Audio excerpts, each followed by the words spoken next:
ہمارے ساتھ موجود ہیں چیئرمین سینیٹ یوسف رضا گیلانی صاحب۔ بہت شکریہ علی ممتاز صاحب۔ میں راستے میں آتے ہوئے سوچ رہا تھا کہ جاتے ہی سب سے پہلے میں اپنے دوستوں کو یہ ضرور مشورہ دوں گا کہ آپ لوگ آج کل جتنی گرمی پڑ رہی ہے سردائی اور ستو کا استعمال ضرور کرتے رہے۔ لکھو شاہ صاحب نے ٹوٹ کے سد کے بن یہ سردائی اور ستو سے اندر کی گرمی کافی کم ہو جاتی ہے۔ سر آپ کی تنخواہ میں 500% اضافہ ہو گیا ہے۔ آپ پھر سردائی میں تخم لگے اور گود کتیرا بھی ڈال دیا کیونکہ آپ کے اندر مجھے گرمی زیادہ لگ رہی، بلکہ میں ان سب دوستوں کو مشورہ دوں گا جن کے اندر موسمی گرمی کے ساتھ ساتھ ہماری تنخواہوں کے بڑھنے کی گرمی بھی ہے کہ وہ لوگ سردائی اور ستو کے ساتھ تخم لگے اور گود کتیرے کا استعمال ضرور کریں۔ تو اس سے کیا آپ کی تنخواہ کم ہو جائے گی؟ نہ تنخواہ نہ گھٹ سن، اندے نال تو آڈا سینہ ٹھنڈا ٹھار تھی ویسی۔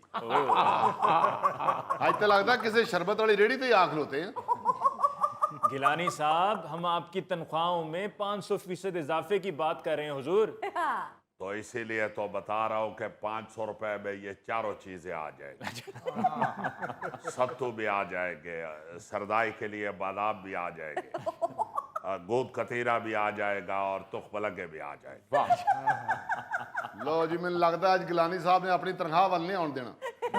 دیکھیں غوری صاحب، تنخواہ تو بہت ضروری ہوتی ہے جی۔ تنخواہ نہ ملے تو سارے معاملات ٹھپ ہو جاتے ہیں، بلکہ شڑپ ہو جاتے ہیں۔ لو شڑپ کیسے ہو جاتے ہیں جی؟ اور جی شاہ جی دے آخر کا مقصد یہ ہے کہ شڑپ ہو جاتے ہیں یعنی ڈوب جاتے ہیں۔